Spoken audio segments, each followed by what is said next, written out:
नमस्कार दोस्तों, कलयुग के चमत्कार संतों की वाणी में आप सबका स्वागत है। दोस्तों, चल रहा है अधिक मास और ये भी अब समाप्त होने की बिल्कुल किनारे पर है, यानी कि अब सिर्फ 5 दिन अधिक मास के रह गए हैं, जो कि 12 अगस्त की एकादशी यानी कि परमा एकादशी, जिसे हरिवल्लभा एकादशी भी कहते हैं, लेकर 16 अगस्त दिन बुधवार तक रहेंगे। अभी तक अगर आप अधिक मास में दीपदान नहीं कर पाए हैं तो इन 5 दिनों में दीपदान अवश्य करें। आज की वीडियो में हम दीपदान के बारे में जानेंगे, ये कहाँ करना चाहिए, कैसे करना चाहिए, इसका क्या महत्व है। लेकिन वीडियो शुरू होने से पहले आपको ये प्रार्थना करते हैं कि इस वीडियो को अंत तक सुने और इसे लाइक करना बिल्कुल ना भूलें। कमेंट बॉक्स में जय विष्णु भगवान लिखना ना भूलें। दोस्तों, अगर आपको ये वीडियो पसंद नहीं आती तो क्यों नहीं आ रही, जहाँ हमारे में जो कमी है उसे कृपया कमेंट बॉक्स में अवश्य। भारतीय संस्कृति में धार्मिक, सामाजिक, सांस्कृतिक कार्यक्रम में दीप प्रज्वलित करने की परंपरा है। ऐसी मान्यता है कि अग्निदेव को साक्षी मानकर उसकी उपस्थिति में किया गया कोई भी शुभ कार्य अवश्य सफल होता है। शास्त्रों के अनुसार अग्नि पृथ्वी पर सूरज का परिवर्तित रूप है, इसलिए किसी भी देवी देवता के पूजन के समय ऊर्जा को केंद्रीभूत करने के लिए दीपक प्रज्वलित किया जाता है। मल मास में दीपक का दान का विशेष महत्व है। दीपदान करने का मतलब है घरों और मंदिरों में दीपक लगाना।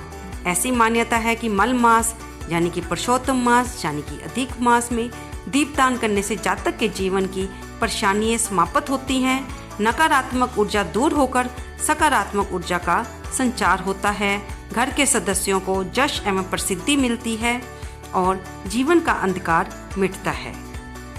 पूजा अर्चना करते वक्त दीपक जलाने के पीछे यही उद्देश्य होता है कि प्रभु हमारे मन से अज्ञान रूपी अंधकार को दूर करके ज्ञान रूपी प्रकाश प्रदान करें। जिन घरों में रोज सुबह शाम नियमित रूप से दीपक जलाया जाता है, वहां दीपक के धुएं से वातावरण में मौजूद हानिकारक सूक्ष्म कीटाणु नष्ट हो जाते हैं। दीपक अंधकार और नकारात्मक को मिटाकर प्रकाश फैलाता है, इसलिए घर में सुबह शाम दीपक का प्रकाश अवश्य फैलाना चाहिए। दीपक जलाते समय उसे कभी भी सीधे जमीन पर नहीं रखना चाहिए। उसके नीचे जौ, चावल या गेहूं की ढेरी बनाकर दीपक उसके ऊपर रखें। सबसे पहले तो हम आपको ये बताना चाहेंगे कि कुछ लोगों को अभी तक पता नहीं होता कि दीपदान किसे कहा जाता है। तो दोस्तों, दीपक का दान करना या दीप को जलाकर उसे ऊंचे स्थान पर रखना ही दीपदान कहलाता है। किसी दीपक को जलाकर हम मंदिर में यानी कि देव स्थान पर रखकर आना या उसे नदी में प्रवाहित करना दीपदान कहलाता है। ये प्रभु के समक्ष निवेदन प्रकट करने का एक तरीका होता है।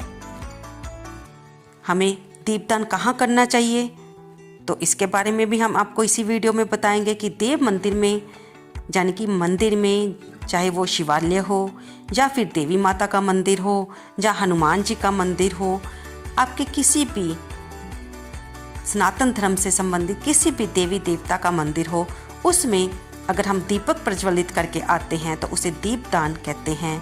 किसी विद्वान ब्राह्मण के घर में, यानी कि जैसे कि आप अपने गुरु के आश्रम में दीपदान कर सकते हैं, वह भी दीपदान कहलाता है और उचित माना जाता है।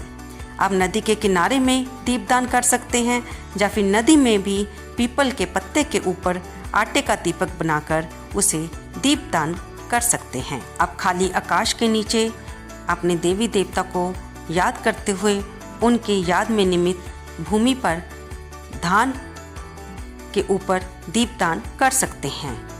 दोस्तों, अब हम आपको बताएंगे कि दीपदान कैसे किया जाता है। किसी मिट्टी के दिए में तेल डालकर उसे मंदिर में ले जाकर जलाकर उसे वहां पर रखें। आप दीपों की संख्या और बत्तियां समय अनुसार और अपनी मनोकामना के अनुसार तय कर सकते हैं। नहीं तो साधारण रूप से एक ही बाती का दीपक तिल का तेल या सरसों का तेल या फिर सामर्थ्य अनुसार गाय के घी का डालकर दीपक जलाया जाता है। आटे के छोटे से दीपक बनाकर उसमें थोड़ा सा तेल डालकर पतली सी रुई की बत्ती जलाकर उसे पीपल या बड़ के पत्ते पर रखकर नदी में प्रवाहित किया जाता है।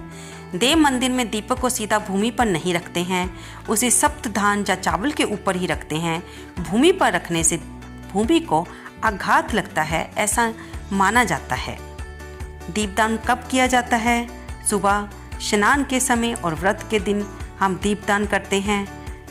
किसी पवित्र दिन जैसे कि संक्रांति, अमावस्या, नग चतुर्दशी, यम द्वितीया, दीपावली, पूर्णिमा, इन दिन में हम दीपदान करते हैं। अब जानिए दीपदान करने के फायदे। दीपदान हमें अकाल मृत्यु से बचाता है। अपने मृतकों की सद्गति के लिए हम दीपदान करते हैं। माता लक्ष्मी और भगवान विष्णु को प्रसन्न कर उनकी कृपा के हेतु हम दीपदान करते हैं। यम, शनि, राहु और केतु के बुरे प्रभाव से बचने के लिए हम दीपदान करते हैं। सभी तरह के ग्रह कलह और संकटों से बचने के लिए हम दीपदान करते हैं। जीवन से अंधकार मिटे और उजाला आए, इसीलिए भी हम दीपदान करते हैं। हम मोक्ष प्राप्ति के लिए दीपदान करते, मोक्ष प्राप्ति के लिए भी दीपदान किया जाता है। किसी भी तरह की पूजा या मांगलिक कार्य की सफलता हेतु दीपदान किया जाता है। घर में धन समृद्धि बनी रहे, इसलिए भी दीपदान किया जाता है। कार्तिक मास में भगवान विष्णु या उनके अवतारों के समक्ष दीपदान करने से समस्त यज्ञों, तीर्थों और दानों का फल प्राप्त होता है। और इस समय तो अधिक मास चल रहा है जो कि भगवान विष्णु को बहुत प्रिय है।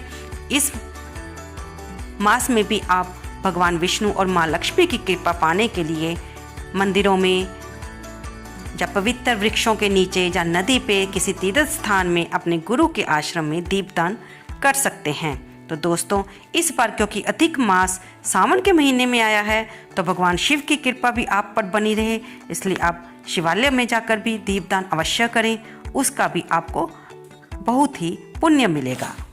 तो दोस्तों, हमारी ये वीडियो हमें अभी भी यही बताने के लिए आई है कि अभी भी हमारे पास 5 पवित्र दिन बाकी हैं जिनमें हम भगवान के सामने दीपदान करके अपने आर्थिक कठिनाइयों से छुटकारा पा सकते हैं। आपको ये वीडियो कैसी लगी, ये जानकारी कैसी लगी, कृपया इसे अवश्य लाइक करें, शेयर करें। अगर आप मेरे चैनल पर नए हैं तो इसे सब्सक्राइब कर लें और कमेंट बॉक्स में जय विष्णु भगवान लिखना बिल्कुल ना भूलें। धन्यवाद दोस्तों।